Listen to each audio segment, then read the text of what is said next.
काही दिवसांच्या प्रतीक्षेनंतर उल्हासनगरमध्येही पावसाची हजेरी. अचानक आलेल्या पावसाने नागरिकांची उडाली तारांबळ. पावसामुळे उकाड्याने हैराण नागरिकांना दिलासा.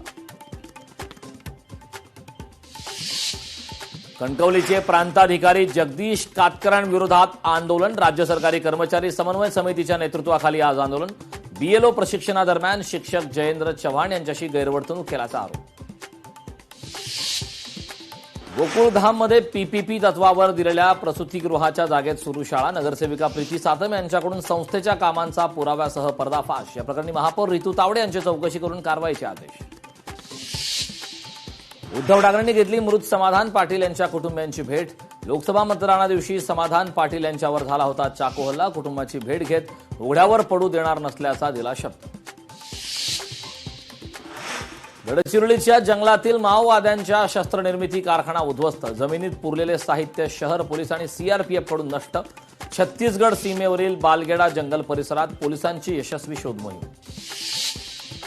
एकनाथ शिंदेंचा उद्धव ठाकरेंना टोला. उद्धव ठाकरेंना फडणवीसांवर पुतना मावशीचं प्रेम आलंय. आधी म्हणायचे एकतर तू राहशील नाहीतर मी. शिंदेंचा टोला.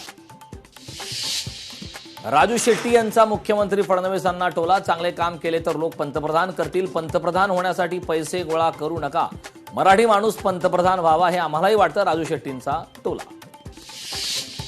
धाराशिवमध्ये उद्धव ठाकरेंची सभा. भाषण ऐकण्यासाठी कार्यकर्त्यांची गर्दी. आम्ही मातोश्रीचे निष्ठावंत कडवट शिवसैनिक. उद्धव ठाकरेंना साथ सोडणार नसल्याची कार्यकर्त्यांची भावना.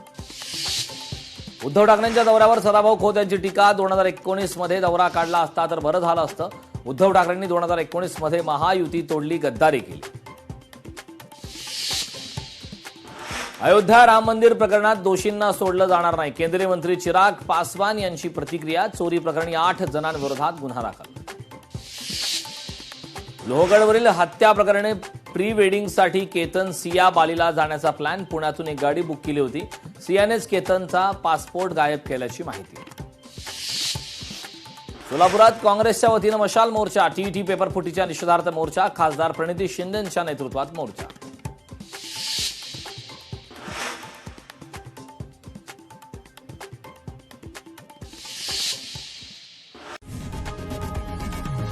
लोकशाही मराठी ऐका, पहा, जागरूक रहा.